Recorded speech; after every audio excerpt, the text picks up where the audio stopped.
Hare Krishna, everybody. Hare Krishna. Hare Krishna. Hare Krishna. Hare Nice to Krishna, see you Prabhuji. all. Prabhuji. Hare Krishna, Hare Krishna. So, Hare Krishna. Hare Krishna. So, do we have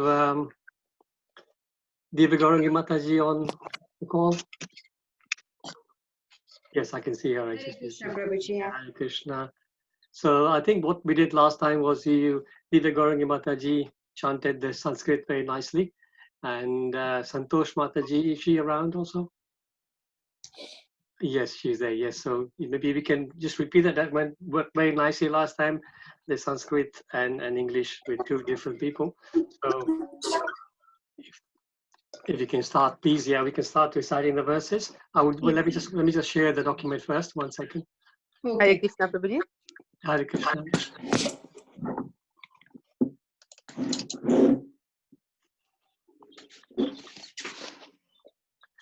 You can start. We can start when you're ready, and I'll try and see if everybody can mute themselves. That'll be better there for them.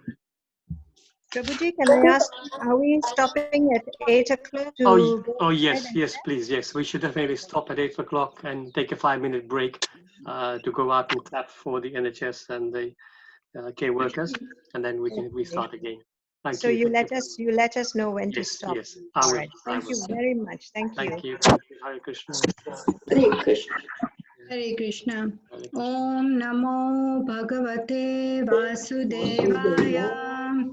Om Namo Bhagavate Vasudevaya. Om Namo Bhagavate Vasudevaya. Rajvidya Rajguhya Yoga, the most confidential knowledge, chapter 9, Ataha Navamo Adhyayah, 9.1. Shri Bhagavan Uvacha Idam tu te guhyatamam pravakshyami anasuyave gnanam vijnana sahitam yajnatva mokshase subhat.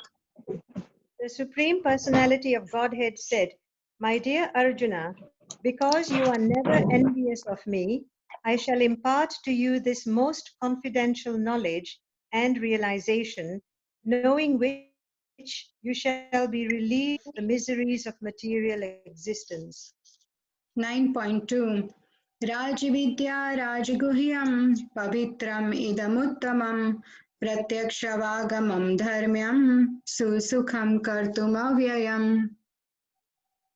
This knowledge is the king of education, the most secret of all secrets. It is the purest knowledge, and because it gives direct perception of the self by realization, it is the perfection of religion. It is everlasting, and it is joyfully performed. 9.3 Ashraddha Dhanaha Purusha Dharma Sasya Parantapa Aprapyamam Nivartante Mrityu Samsara Vartmani. Those who are not faithful in this devotional service cannot attain me, O conqueror of enemies. Therefore, they return to the path of birth and death in this material world. 9.4 Maya tatam idam sarvam jagat avyaktamurtina matsthani sarvabhutani nachaham te swavastitaha. By me, in my unmanifested form, this entire universe is pervaded. All beings are in me, but I am not in them. 9.5 Nacha matsthani bhutani pashya me yogamaishwaram bhuta brahnacha bhutastho mamatma bhuta bhavanaha. And yet everything that is created does not rest in me. Behold my mystic opulence. Although I am the maintainer of all living entities, and although I am everywhere, I am not a part of this cosmic manifestation, for myself is the very rare source of creation.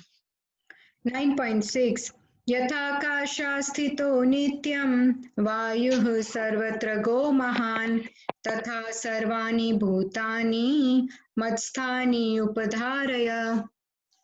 Understand that as the mighty wind blowing everywhere rests always in the sky, all created beings rest in me. 9.7 सर्वभूतानि कौन्तेय प्राकृतिं यान्ति मामिकां कल्पक्षये पुनस्तानि कल्पदौ विसृजामि अहम्. O son of Kunti, at the end of the millennium, all material manifestations enter into my nature, and at the beginning of another millennium, by my potency, I create them again. 9.8 प्रकृतिं स्वामवस्थाभ्य विसृजामि पुनः पुनः भूतग्रामम् इमं कृष्णम् अवशं प्राकृतेर्वसात्. The whole cosmic order is under me. Under my will, it is automatically manifested again and again, and under my will, it is annihilated at the end. 9.9 न च मां तानि कर्माणि निबध्नन्ति धनञ्जय उदासीनवदासीनम् अशक्तं तेषु कर्मसु. O Dhananjaya, all this work cannot bind me. I am ever detached from all these material activities, seated as though neutral. 9.10 मयाध्यक्षेण प्राकृतिः सूयते सचराचरं हेतुनानेन Kaunteya जगद्विपरिवर्तते. This material nature, which is one of my energies, is working under my direction, O son of Kunti, producing all moving and non-moving beings. Under its rule, this manifestation is created and annihilated again and again. 9.11 अवजानन्ति मां मूढा मनुष्यं तनुमश्रितं परं भावम् अजानन्तो मम भूतमहेश्वरम्. Fools deride me when I descend in the human form. They do not know my transcendental nature as the Supreme Lord of all that be. 9.12 मोघशमोघकर्माणो मोघज्ञानाविचेतसः राक्षसीम् आसुरीं चैव प्राकृतिं मोहिनीं श्रितः.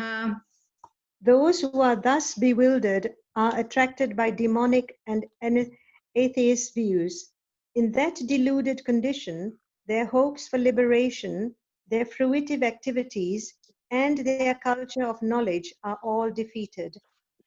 9.13 महात्मानस्तु मां पार्थ दैवीं प्राकृतिमाश्रिताः भजन्ति अनन्यमनसो ज्ञात्वा भूतादिमव्ययम्. O son of Pratha, those who are not deluded, the great souls, are under the protection of the divine nature. They are fully engaged in devotional service because they know me as the Supreme Personality of Godhead, original and inexhaustible.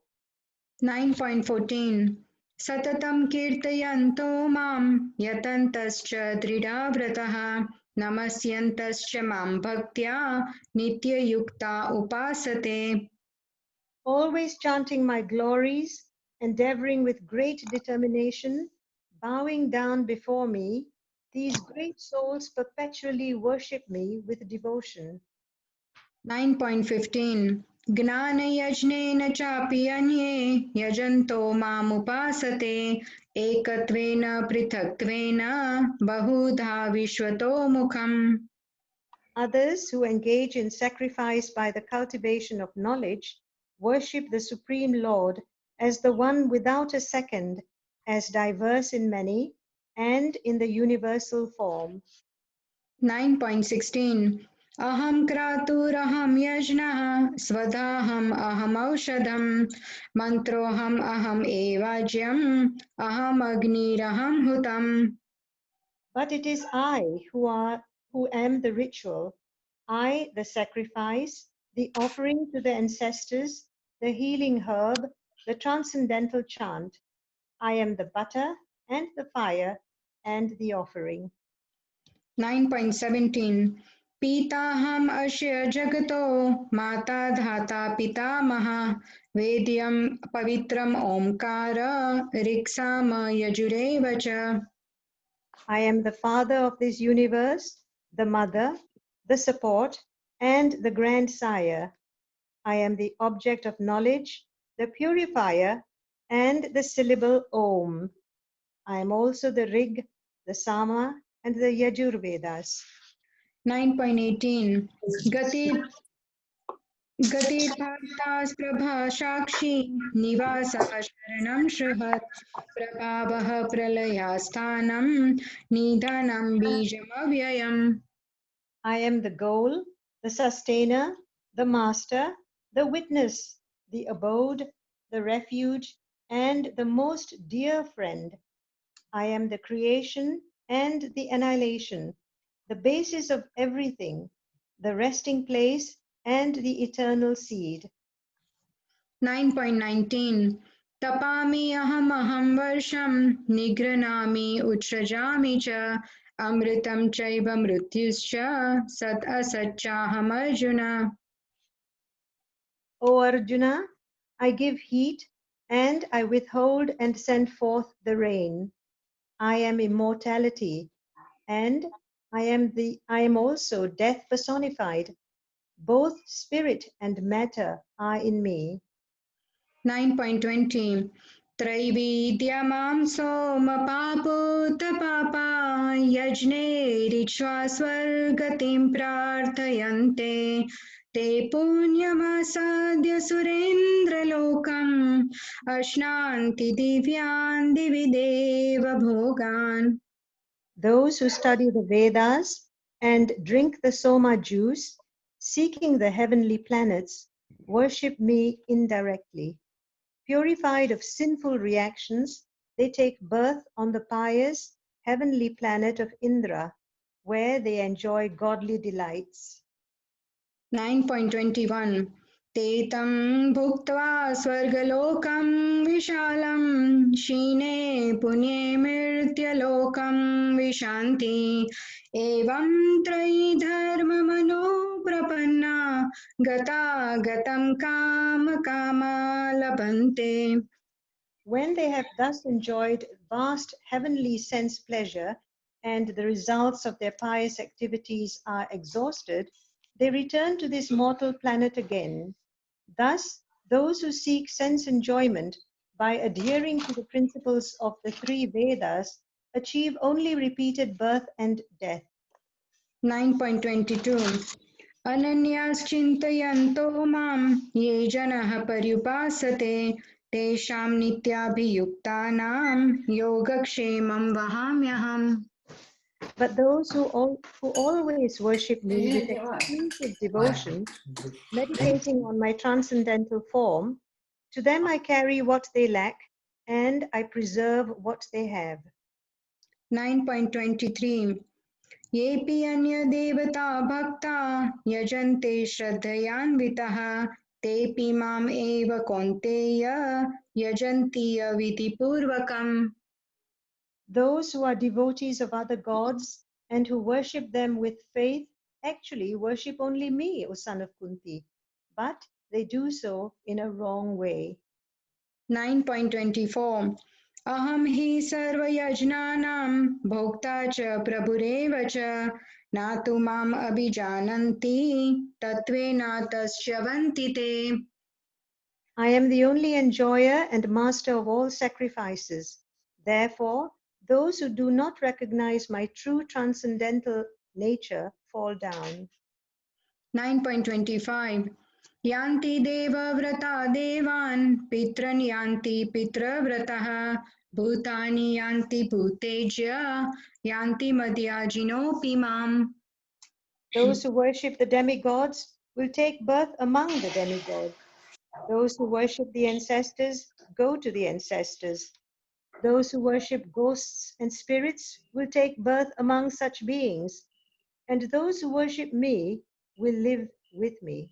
Okay, thank you, Hare Krishna. So we will take a break here and we will resume in 5 minutes. We will go out and clap for the NHS. Thank you. Thank you. Kanika, 8.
Hare Krishna Prabhuji, please let us know when to start. Yes, yes, if you're ready, you can start now. Okay. Most people are back.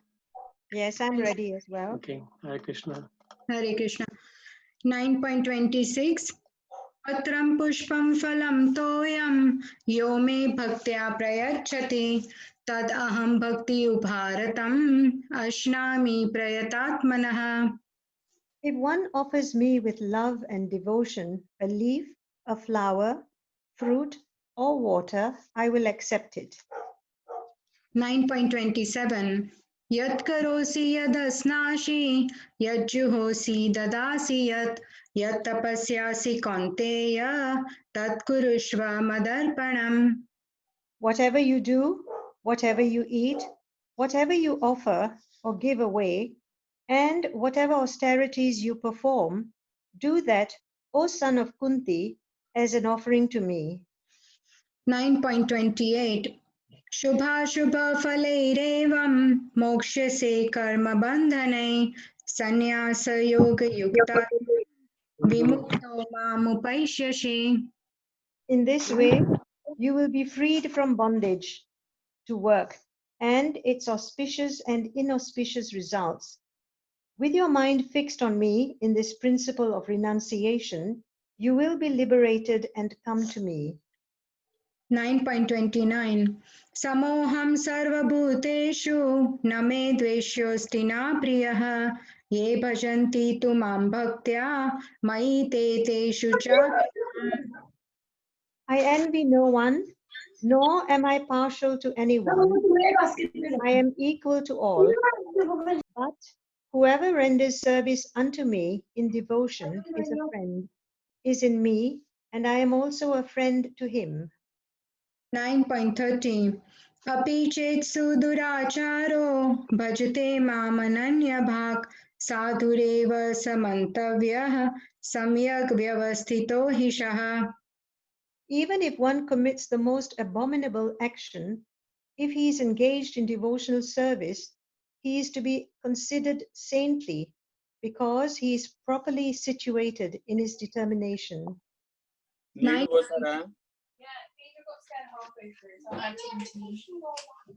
9.31 क्षिप्रं भवति धर्मात्मा शाश्वत शान्तिं निगच्छति कौन्तेय प्रतिजानीहि न मे भक्ता प्रणश्यति.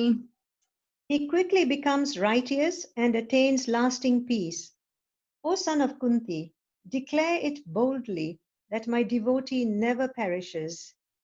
9.32 मां हि पार्थ व्यपाश्रित्य येऽपि स्युः पापयोनयः स्त्रियो वैश्यास्तथा शूद्रास् तेऽपि यान्ति परां गतिम्. O son of Pratha, those who take shelter in me, though they be of lower birth, women, Vaishyas, merchants, and Shudras, workers, can attain the supreme destination. 9.33 किं पुनर्ब्रह्मणा पुण्या भक्ता राजसयस्तथा अनित्यम् अशुकं लोकम् इमं प्राप्य भजस्व माम्. How much more this is so of the righteous Brahmanas, the devotees, and the saintly kings. Therefore, having come to this temporary miserable world, engage in loving service unto me. 9.34 मन्मना भव मद्भक्तो मद्याजी मां नमस्कुरु मामे वैश्यसि युक्त्वैवम् आत्मानं मत्परायणः. Engage your mind always in thinking of me. Become my devotee. Offer obeisances to me and worship me. Being completely absorbed in me, surely you will come to me. ॐ तत्सत् इति श्रीमद्भगवद्गीतासु उपनिषत्सु ब्रह्मविद्यायां योगशास्त्रे श्रीकृष्ण अर्जुनसंवादे नवमः अध्यायः. हरे Krishna. Thank you. Thank you so much. Thank you very much, Divya Gaurani Mataji and Santosh Mataji. Once again, Thank very expertly recited. Thank you so much. Let me now just share, go back to the verse. We can. Harry Ball, absolutely beautiful. Very nice, wasn't it? Yes, thank you so much. Okay, let me share this.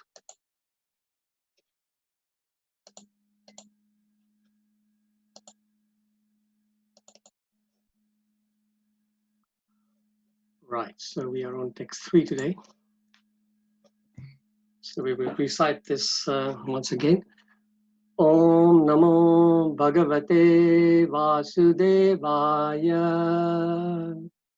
Om Namo Bhagavate Vasudevaya.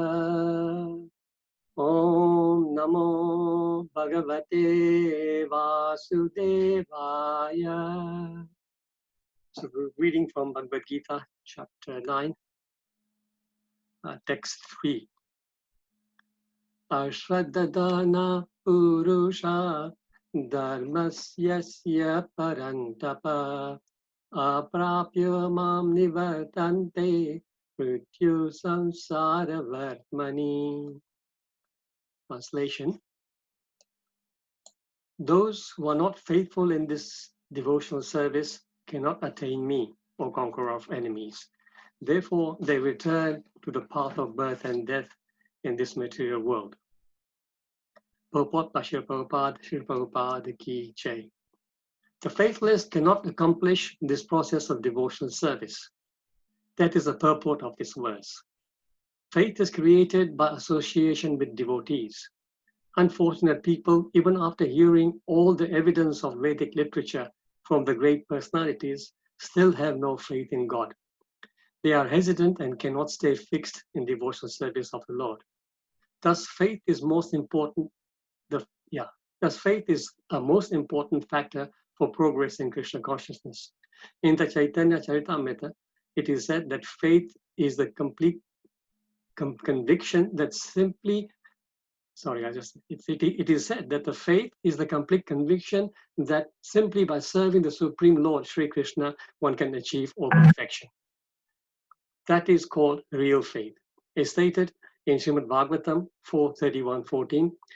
Yatha taror mula nishechanena tripyanti tatskanda bhujo pashakha pranopahara chayatendriyanam tathaiva sarvarhanam achyuteja.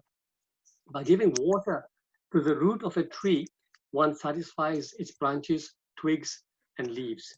And by supplying food to the stomach, one satisfies all the body. Similarly, by engaging in the transcendental service of the Supreme Lord, one automatically satisfies all demigods and other living entities.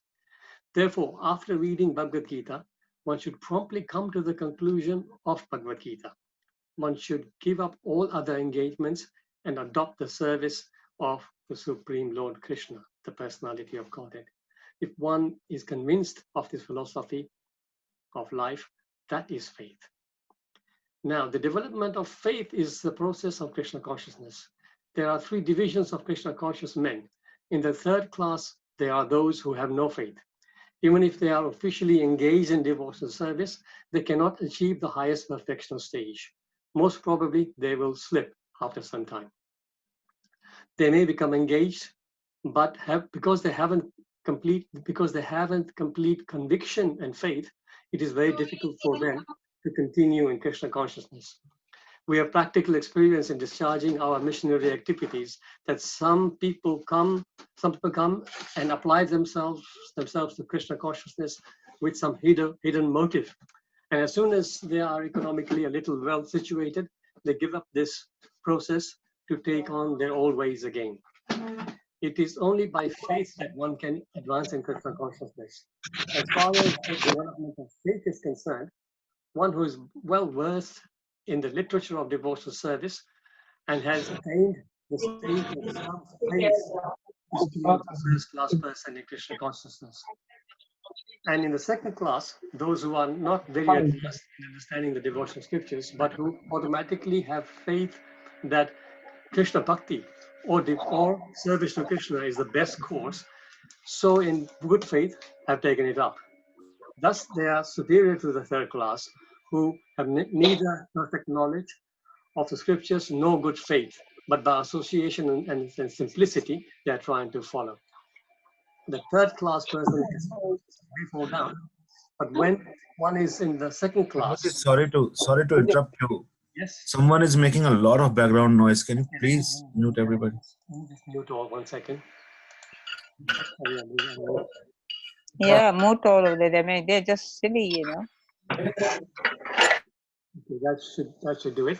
Thank you for reminding me. Yes, I was also hearing the sound, but I was hoping to get through the purport, but it was disturbing too much. Yeah. As far as a third-class person in Krishna consciousness is concerned, although he has faith in the conviction that devotional service to Krishna is very good, he is not yet gained adequate knowledge of Krishna through the scriptures like Srimad Bhagavatam and Bhagavad Gita. Sometimes these third-class persons in Krishna, sometimes these third-class persons in Krishna consciousness have some tendency towards karma yoga and jnana yoga, and sometimes they're disturbed. But as soon as the infection of karma yoga and jnana yoga is vanquished, they become second-class or first-class persons in Krishna consciousness. Faith in Krishna is also divided in 3 stages and described in Srimad Bhagavatam. The first-class attachment, second-class attachment, and third-class attachment are also explained in Srimad Bhagavatam in the 11th canto. Those who have no faith, even after hearing about Krishna and the excellence of devotional service, would think that it is simply find the path very difficult. Even if they are supposedly engaged in devotional service, they find it very difficult, even if they are supposedly engaged in devotional service. Hare Krishna, please mute yourself. Thank you. Last sentence. For them, there is very little hope of gaining perfection. Thus, faith is very important in the discharge of devotional service. Om Jnanatirmirandasya Jnananjana Chalakaya Chakshurun Militam Yena Tasmai Shri Gurave Namaha Shri Chaitanya Manobhishtam Stapitam Yena Bhutale Swayam Rupa Kadamayam Dadati Swapadantikam Jai Shri Krishna Chaitanya Prabhu Nityananda Shri Advaita Gadadhar Shri Vasadi Gaura Bhakta Vrinda Hare Krishna Krishna Krishna Hare Hare Hare Rama Rama Rama Hare Hare Jai Shri Prabhupada Ki Jai. So nice purport. Let me just stop sharing the screen and I will share the PowerPoint now. No. What is it?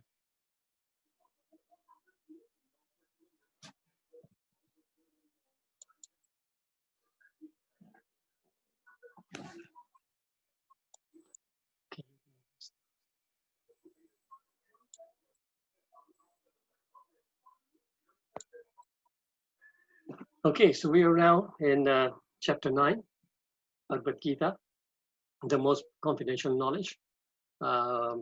We did, I think we did two verses over the last 3 days.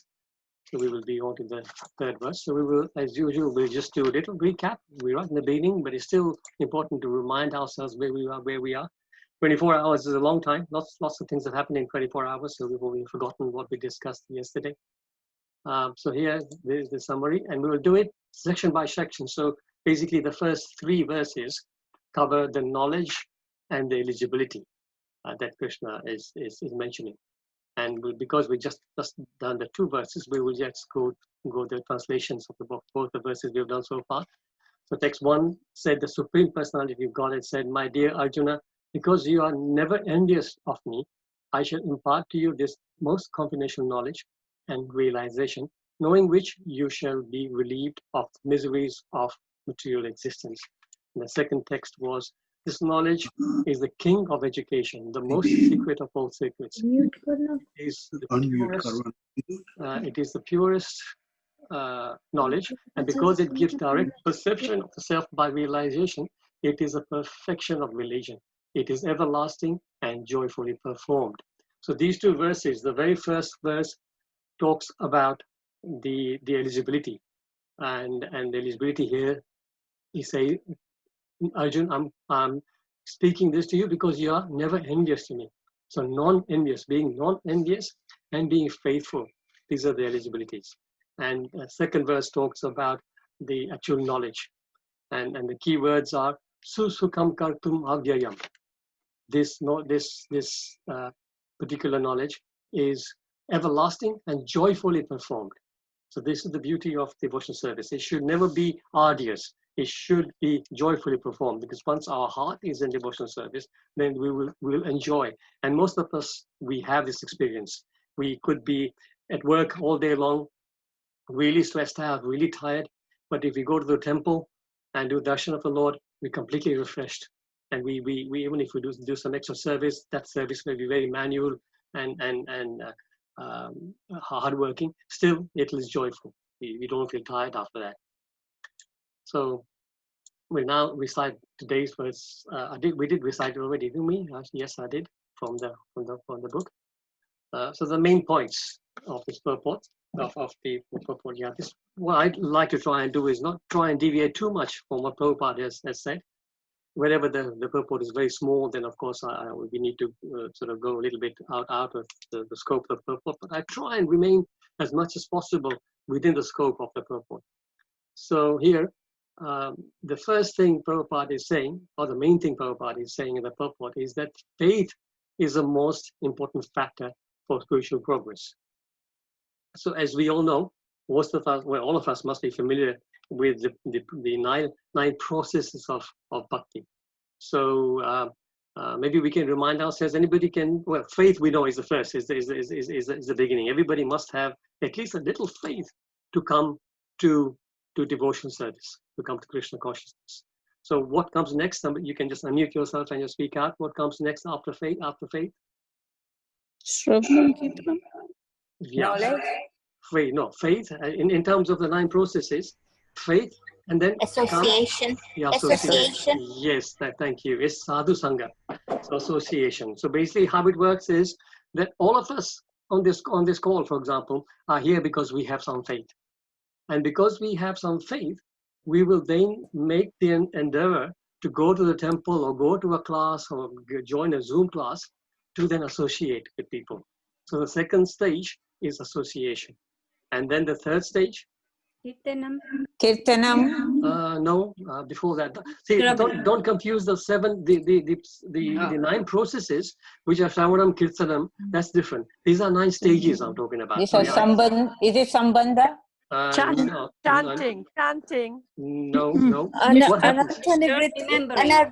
Anartha Nivritti. And not that comes a bit later. Madhukumari? That comes a bit later too. First, we have faith, and then we do sadhu sangha. Once we do sadhu sangha, the third stage happens automatically is bhajana kriya. Bhajana Kriya. Thank you. Bhajana kriya. Because once we have faith, we associate, and when we associate with devotees, we can see what the devotees are doing. Right?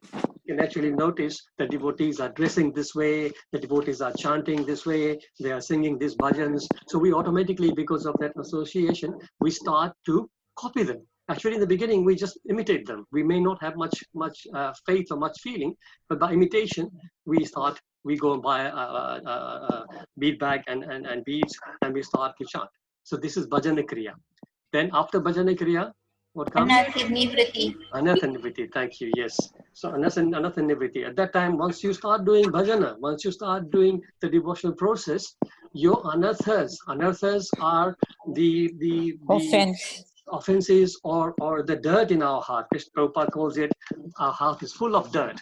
And that dirt is the 6 kind of anarthas, which is Kam, Krodh, Lobh, Moh, Mad, Matsarya. Or in English, it is lust, anger, greed, illusion, pride, and envy.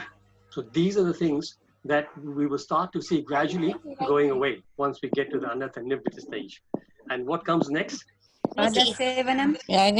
Ruchi. No, before Ruchi. Nishtha. Because once what happens is, once the Anartha Nivritti happens, the states, see, Anartha Nivritti doesn't happen in one stage and you're done. No, Anartha Nivritti, which means the cleansing of our heart, is a continuous process. So that will continue. But at least when that process starts, we start to get the feeling for the bhakti process. So that's where Nishtha comes. We become a little bit fixed up in the process. Then after Nishtha comes Ruchi, exactly. Ruchi means we start to get a taste for the devotion. So far, we're doing it as a vidhi rather than actually enjoying it. But now the taste is there. Anything that you do, for example, my wife loves to cook. So whenever she's in the kitchen, she is very happy. So similarly, we have a taste for something, you start to really relish that activity. So we get the ruchi stage. That's when we are starting to relish our devotional service. And after ruchi comes Bhava. Prem. Bhava. before bhava, before prema, Asakti. asakti. Thank you. Asakti, exactly. Asakti means we start to get attached. So initially, at a stage of ruchi, it was just you are enjoying it, but okay, one day you don't do it, it's okay. But when it comes to asakti stage, you can't be without it. And this is all, for example, devotees who are regularly serving at the temple, including myself, we're all feeling this right now because we are so used to being at the temple on the weekends and doing our services, and now we feel so detached from it. We feel viraha bhav. We really want to be back in the temple doing our service. So this is the kind of asakti. Of course, I'm not saying that I'm on the asakti stage. Of course, I'm well below that, but I'm just giving an example. And after asakti, bhava, exactly. Bhava comes. This is a very, very high stage. When bhava comes, that's when you start to develop symptoms. The symptoms of ecstasy start to happen in the stage of bhava. And bhava is a preliminary stage of prema, actually. So, and the final stage is prema. No, Prema. Yeah, so yeah, you could have Mahabhav maybe also, right, because Bhav can then mature to Mahabhav and finally to Prem. But actually it's the Prema, which is the final stage where you actually develop pure love for the Lord. And at that time, it is said that you will have love for Krishna, and at the Prema stage, Krishna will come looking for you because you are so much in love with Krishna that Krishna also feels that and he comes to look for you. That is the amazing stage. That's the Prema stage. And my spiritual master Bhakti Charu Swami Maharaj says that there is a 10th stage. Can anybody guess what that? Officially it's not there, but this is something he mentions in his lectures. Anybody guess what that is? If there is any Bhakti Charu Maharaj disciples online, they might know. Liberation? No, liberation comes by anyway when you're doing all this. When you come to Prema stage, when you come to Bhava stage, you're liberated. Surrender. Surrender, yes, maybe. Okay, but particularly what Bhakti Charu Maharaj says is that once you've got to that stage, Prem, the next stage is to shower it on everybody, to share it. Don't keep the Prem to yourself, because that is very selfish. You have to preach and share that Prem with everybody else. This is what Chaitanya Mahaprabhu did. He came and he opened up the storehouse of Prema Bhakti, and he gave it to all of us through all the acharyas. So this is the stages of bhakti. But coming back to this verse, so faith is the most important. And then in the purport, let's see who was paying attention. How Prabhupada says, how is faith? Prabhupada actually asked this question, how is faith created? And then he answers it. Anybody remember what he said? How is faith created? Association with devotees. Very nice, Madhukumari. Thank you. Yes, so associate. Faith is created by association of devotees. So it is like a cycle almost. Because first of all, you have to have a little faith to go for association. Because if you don't have faith, you will not go for association. How many people do we know in our family and friends who we have been trying to sort of preach to and everything, and they are just not interested. They don't have faith. They don't want to come to the temple. They don't want to attend any sanghas. They don't want any programs because they don't have that beginning faith. But once you have the faith, you associate, and then that cycle begins. Because of association, your faith becomes stronger and firmer. So this is what Prabhupada said, that faith is created by association, right? And then this reminds me about how association is very, very important. And this very, very beautiful verse that I love from the Chaitanya Charitamrita, which says, Sadhu Sangha, Sadhu Sangha, Sasre Lava Matra Sadhu Sanghe, Sadhu Sangha, Sadhu Sangha. So all Shastras, actually, we're not only talking about Vedic Shastras, we're talking about even the Abrahamic religions. All religions will talk about Sadhu Sangha. So Sarva Shastra Kaya Sadhu Sangha, and Lava Matra Sadhu Sangha, which means even a moment's association with the devotees, Sarva Siddhi Haya, that means your life is perfected just by a moment's association with the sadhu or devotees. This is the importance of devotees. So definition of faith, again, Sri Prabhupada gives a very nice definition of faith. Can anybody Remember that? Serve Krishna. Everyone should not condemn because he spread all over the. Yeah, but particularly in this particular purport, Prabhupada says, simply by serving Krishna, one can achieve all Yeah. perfection. That is, Continue. he says that is the definition of faith. Simply by serving Krishna or his devotees, he must read into this, because we can't directly serve Krishna, but we serve Krishna by serving his devotees.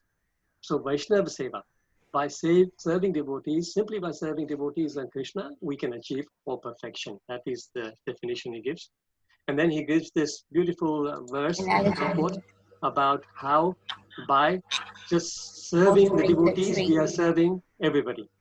Let me just, 1 second, I'm going to pause. I'm going to mute everybody because there's still noise coming through. Okay, so Prabhupada gives this yata. We actually read this verse in the purport, so we will not repeat it. But the translation actually from the Bhagavatam is, as pouring water on the root of a tree energizes the trunk, branches, twigs, and everything else, and as supplying food to the stomach enlivens the senses and limbs of the body, simply worshiping the Supreme Personality of Godhead through devotional service automatically satisfy the demigods who are parts and parcels, who are parts of that Supreme Personality.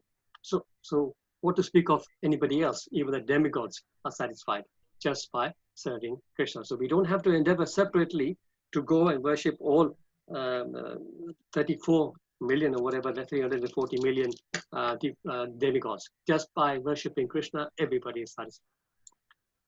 So then Krishna talks about the divisions of devotees very, very nicely. He divides them into third class.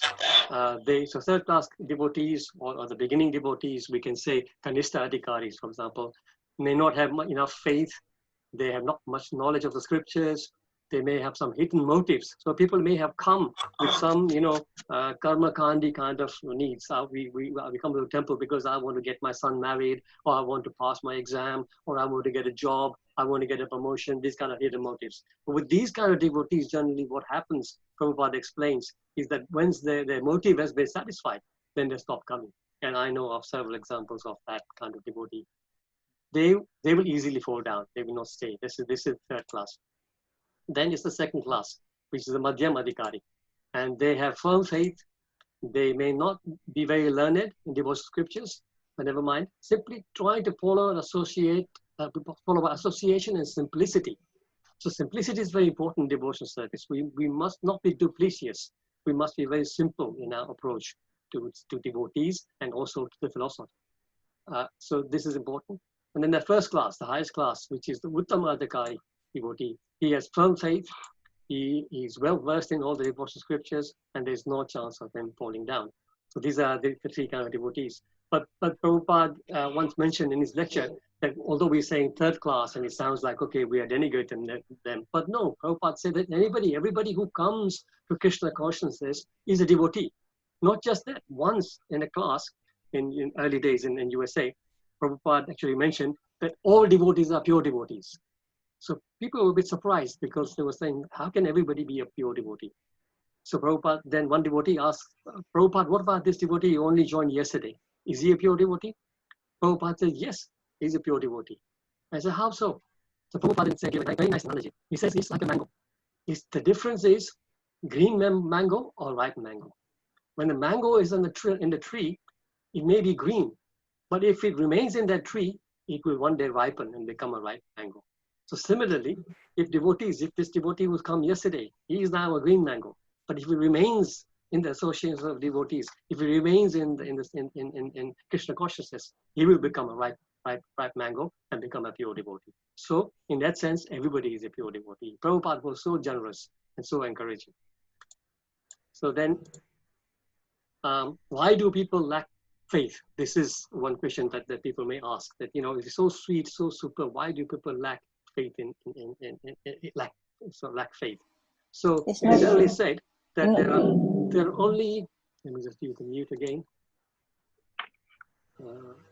So there are only so some people don't have faith because they, especially if people are from scientific background, they say, well, we're only willing to believe what we can directly perceive, what we can see. And because we can't see God, then we have no faith. This is the kind of argument people have.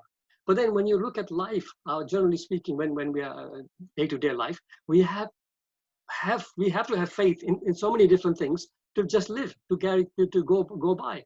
Examples are, for example, that when we come to a traffic light and we see a green light, we just cross the light straight away. We just go, we drive on, because we have faith that the other person on the other side of the road is going to stop because he's got a red light. That's the faith we have. We have to have that faith to continue.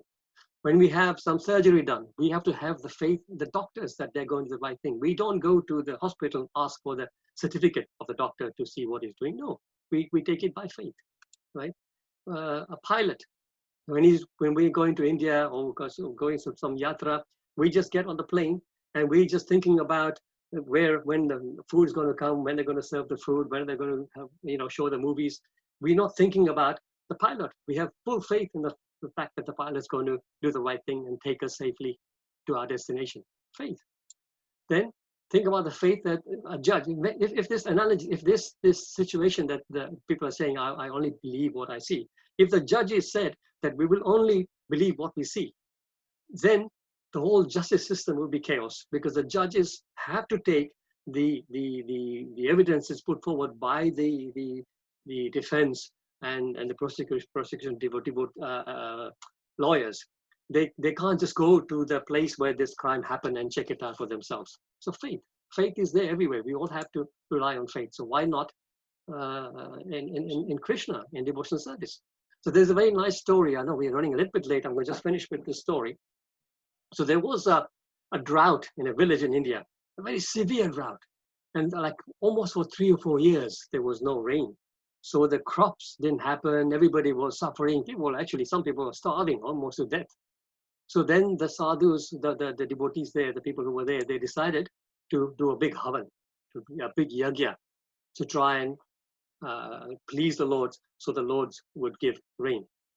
So what happens there? Everybody turned up and they're all doing the yagya. Everything is dry like usual. The sun is blazing away. And then this one person who comes to the yagya, he comes with the umbrella. When he arrives, everybody else starts to laugh. It hasn't rained for 4 years and this guy comes with an umbrella. Right? Then, as soon as the havan finished, the skies got cloudy and he started to pour.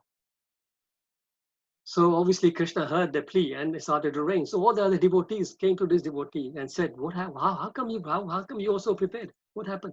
He said, I had faith. I had faith that when we do the yagya, Krishna will listen to us. So this is faith. There's a few other stories, but I think we run out of time. We're well over time. So we'll wait that for some other time. So we will stop now. And I will open up for any questions, any comments, any realizations, any corrections, please. You can unmute yourself and speak. Thank you. Yeah. Hi, Prabhuji. This is Arun Gopal here. I have a question here. On the first-class citizens, if Yes. you don't know the devotional scriptures, you can't be a first-class citizen. Yes. Why is it like So, that? no, okay. So in this particular example, Prabhupada is just saying that generally a first-class devotee would be like this. Yeah. So this is just an example of what a first-class devotee might be. But as you are trying to also ask is, the first-class devotee is not only one straitjacket category. First-class devotees can be quite different. For example, can somebody say who is the topmost devotee? Which category is the topmost devotees of Lord Krishna? Gopis. Gopis. Exactly. So were the gopis learned in scriptures? No. No. The gopis had pure love. So it is not this particular example Prabhupada gives in this purport is just one category where like how a first-class devotee would be. And he would generally be quite well versed in the scriptures, because the first-class devotee needs to preach. And because for preaching, he would need that. Yeah. But that is just an example. But yes, there are devotees who are not learned, but they are just pure love in the heart is overflowing. And they are first-class devotees too. Okay. Thank you, Prabhuji. Thank you, Prabhu. Anybody else?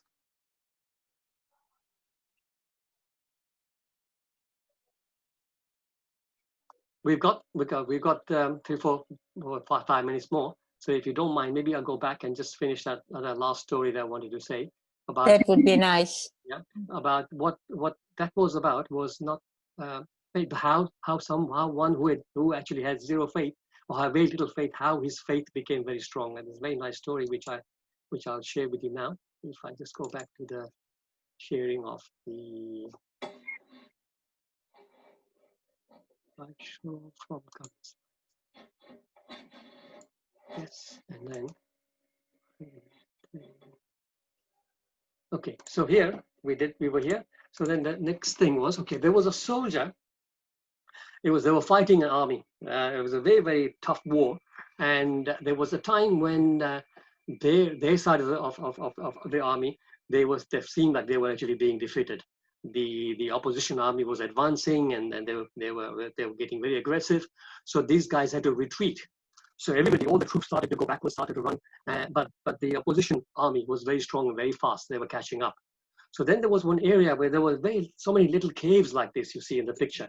So this one particular soldier, who was quite slow in running, he decided that he won't be able to outrun the other army. So he just went into one of these little caves and he got inside and hid. And these guys are coming. They were approaching very fast. He could almost hear them by now. So he was not a devotee. He didn't really believe in God much. But of course, you know what happens whenever you are in real trouble, and you start thinking of God, right? So he starts to pray and he says, please God, help me, help me. And not only that, he does a deal with God. He says, please God, if you save me from the situation, from this predicament, I promise you I will become a full-time devotee. And then suddenly at that time, a little spider appears at the mouth of this cave. And this devotee thinks, my God, I'm asking the Lord to save me from this situation. And here is a spider. He sent me a spider. What's the spider going to do? How is the spider going to save me? So the spider starts to weave a web right across this hole. Right? You can see in this picture, I hope it's clear. Within a few seconds, the spider has done a whole web over the hole. So now by this time, the other army, the enemy army, is already there. And there are so many little holes, like they're all going into these little holes. And some of the mates of this particular soldier are already being caught because they were hiding in similar way. And they are going through each hole to find people. But when they came to this particular hole, they just turned away. They said, no, nobody can be inside here because this web would have been broken if somebody went inside here. Right? So that way, they actually left him and they went back, and this particular soldier got saved. And from there, he actually he stood up by his side of the bargain.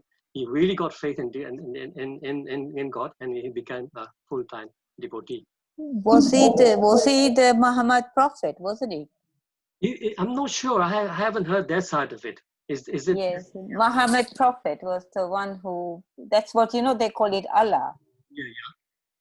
Yeah, that was Muhammad. That is how it is in Islam. If you know, that's what it says, that Muhammad prophet had to hide, and he says he was actually a top one. He's a son of God anyway. Yes. But he was hiding under the cave, and this web was done for him. Okay, I didn't know that side of it. I just heard a devotee speak about it a few months ago, and he didn't mention the number. He just mentioned like a devotee. It's a story of Muhammad prophet. Yes. For clarifying that. So okay, so it's now unless somebody has got one quick last minute question, we can close the call. Okay, thank you all very much once again. Please look after yourselves. Hare Krishna. Thank you, Prabhu. Wonderful. Thank you. Hare Krishna, Prabhuji. Hare Krishna. Thank you, Prabhu. Hare Prabhu. Hare Krishna, Prabhuji. Thank you, Prabhuji. Thank you, Krishna. Hare Krishna. Thank you, Prabhuji. Thank you. Hare Krishna, Hare Krishna. Jai Shri Krishna, Hare Krishna. Hare Krishna, Prabhu. It was a really wonderful class. Thank you, Vishalni Mataji. Thank Hare you. Krishna. Hare Krishna. Jai ho, Mukunda Hari Prabhu ki jai ho. Thank you. Hare Krishna. My goodness, look who is on the call. Jai ho. Ivana Prabhu, how are you? Hare Krishna. Thank you, Prabhuji. Hare Krishna. I'm good, Prabhu. Even better now that I've heard your class. Thank you. No, Hari. Well, I didn't realize you were on the call because I couldn't see all the attendees. Otherwise, I could My have wife is also. asked you to help me out with and some other places.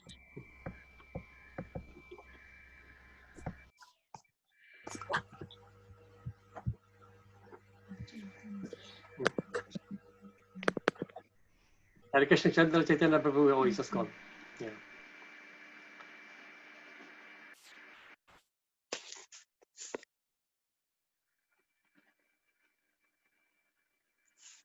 Okay, Hare Krishna. I'll end the call now. Thank you all very much.